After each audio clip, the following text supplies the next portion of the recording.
Today we're going to be counting down my top 10 picks for the greatest films ever made. Now, feel free to sit back, relax, and yell at me for how I'm wrong in the comments down below. I've gone ahead and limited it to one film per genre, because if I didn't, there'd be a whole lot of sci-fi in here. Starting off, we're going to go with the action flick, probably the most saturated genre in the entire movie industry. This genre is about reaching catharsis through following your protagonist from beginning to end in their struggle against something that seems insurmountable. And my choice to fulfill that slot is Pulp Fiction. This may seem a little stereotypical of a choice, but that's because Pulp Fiction damn well earns it. This film makes you follow the villains as they go about their day, being murderers, crooks, liars, and thieves, but you goddammit care about them because every single one of them bleeds so much personality, charisma, and character that these actors clearly became completely enveloped in who they were portraying. The action does not hold back in showing you blood, guts, and suffering, but that just makes you fall in love with the characters, inflicting it even more. Because of that level of character development, the consistent tone, and the ability to envelop every viewer in this world of chaos, I'm giving Pulp Fiction the number 10 slot on my list. For number 9, I'm going into a genre that's pretty much died off in recent years, except for one brief comeback in 2016, and that genre is musicals. I'm personally a huge fan, and I love all the people who partake in making these things, from the dancers, directors, choreographers, light design, and setting design. I'm an absolute worshiper of Gene Kelly, and because of that, number one musical of all time for me is gonna always be Singing in the Rain. There's so many examples of this movie I could pull from to do nearly flawless pieces of cinema, from the incredible make 'em laugh routine to Gene Kelly strolling down the seat simply singing to himself, Singing in the Rain. I'm adoring this film, but I understand most of my viewers are probably not musical watchers, so I'll now move on to number 8. Now for number 8, we're diving into the romance genre. Like it or not, this has been a hugely influential genre throughout all of cinema. We've had rom-coms, we've had romantic epics, we've had romantic classics, but my personal favorite romantic movie of all time is a mixture of a whole lot of genres. It's a fantasy movie, it's a romantic movie, it's a comedy, and most importantly of all, it's damn well charming.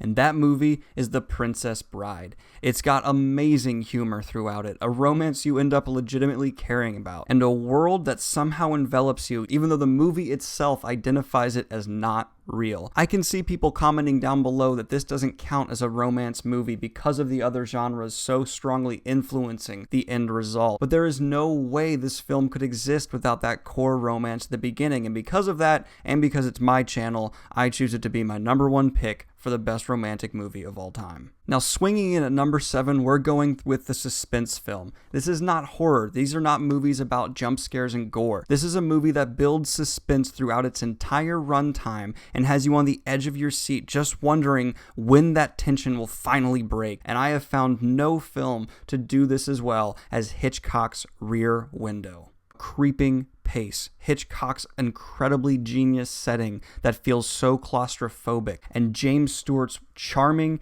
yet innocent performance of a crippled journalist, a mystery and paranoia that keep you wondering who's in the right and what's really going on. There has never been a movie that's made me feel a need to look over my shoulder more strongly than Rear Window.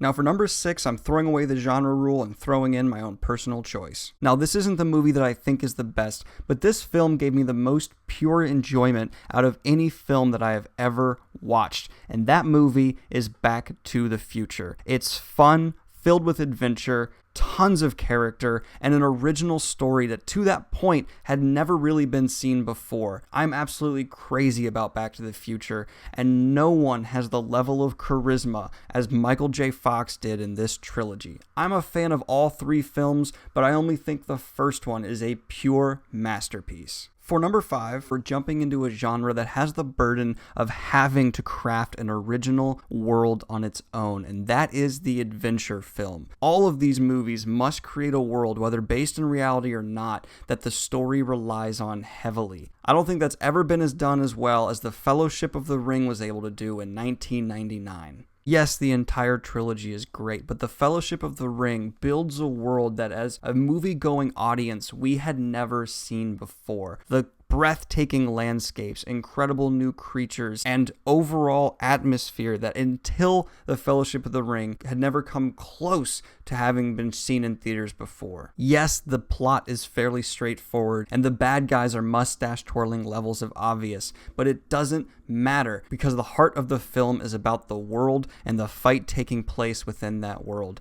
Because of that straightforwardness, not in spite of it, Lord of the Rings deserves the number 5 spot on my list. For number 4, we're going to a genre that when it's done right can be pure cinematic excellence, but is very often done horribly, cheaply, and shallowly, and that's the horror genre. Yes, we get lots of torture porn and slasher flicks now, but there are gems within this genre. There are even gems within the slasher films, but there is nothing that has ever come close to the psychological attack Stanley Kubrick unleashed in The Shining. Gore? Check. Amazing acting? Check. A monster? Check. Fear of something within ourselves? Absolutely. Jack Nicholson? Hell yeah.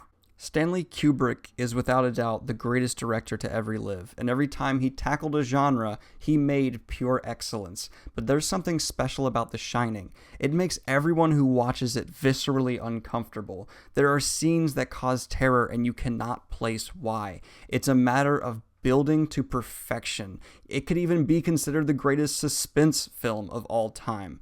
There is something questioned here about the mind of humanity and how easy it is to play with. Not even to mention that it's connected to the It universe. I am a huge fan of this movie, but do I ever pick it up? Very rarely, because I like sleeping well at night. And that is why The Shining takes the number 4 spot on my list. For number 3, we're going with the old dogs of cinema, the classics, when filmmaking was simpler, yet somehow more beautiful. This is when film relied on simple tactics like the zoom-in shot so heavily, but that simple reliance made it something so important. And for the greatest classic film of all time, I had to struggle between this and Citizen Kane, but 12 Angry Men won out on top for me. A film that covers a very simple idea: morality, the struggle of one man against the mob mentality, and his fight to maybe, not for sure, maybe, bring justice to a young boy. This film is absolutely spectacular in its use of the weather, the slowly encroaching camera, the rising tension, all building to these men finally bringing out their prejudices and confronting each other and themselves and how it affects their view of not just this case,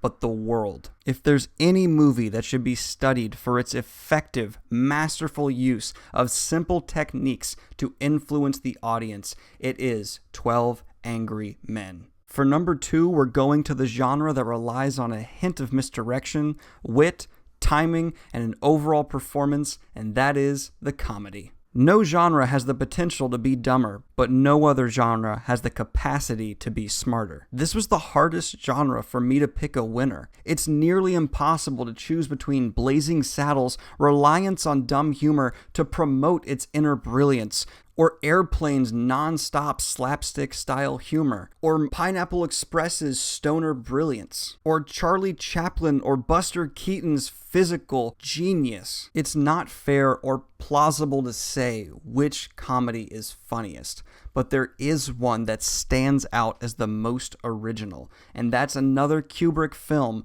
Dr. Strangelove, or How I Learned to Stop Worrying and Love the Bomb. I've talked about this film before, but it's just so next level in its commentary on society that rings even more true today in our current political climate. You have Nazis in the war room, and you have the American president on the phone with the Russian president trying to talk him down from nuclear war like they're an old married couple. This level of humor never gets old. Of course, when Stanley Kubrick decided to do a comedy, he knocked it out of the park. For number 1, we have a genre that examines humanity by looking out into the universe around us. It's a genre filled with time travel, robots, aliens, and philosophical questions that'll make your mind hurt. Of course, I'm talking about sci-fi, a personal favorite. Sci-fi has been done again and again and again, asking all kinds of different questions about us. Blade Runner asked, what is humanity, and at what point do we blur the lines between technology? And us. Alien confronted our greatest fears in the universe and compared them to ourselves. Minority Report questioned free will, but my number one pick questioned the destiny of humanity and whether or not we really have control over it, and that is 2001: A Space Odyssey. A perfect tone, a narrative anyone could follow, but a message that takes multiple viewings to finally land home. 2001: A Space Odyssey is dripping with meaning in every single scene. Not one line of dialogue does not have meaning and purpose behind it to let you know what this director, what this visionary thinks of humanity itself and where it is going. This movie even manages to have a completely unrelated to the main plot side story about AI that still lands home. It's gut-wrenching, and every scene makes you question who is in the right. I personally land on the side of HAL 9000. The main takeaway, though, for everyone who has the privilege of viewing this film is that we are children looking out into a universe we do not understand, and no movie has captured that feeling better. And because of that, 2001: A Space Odyssey will be my number one pick for the greatest film of all time.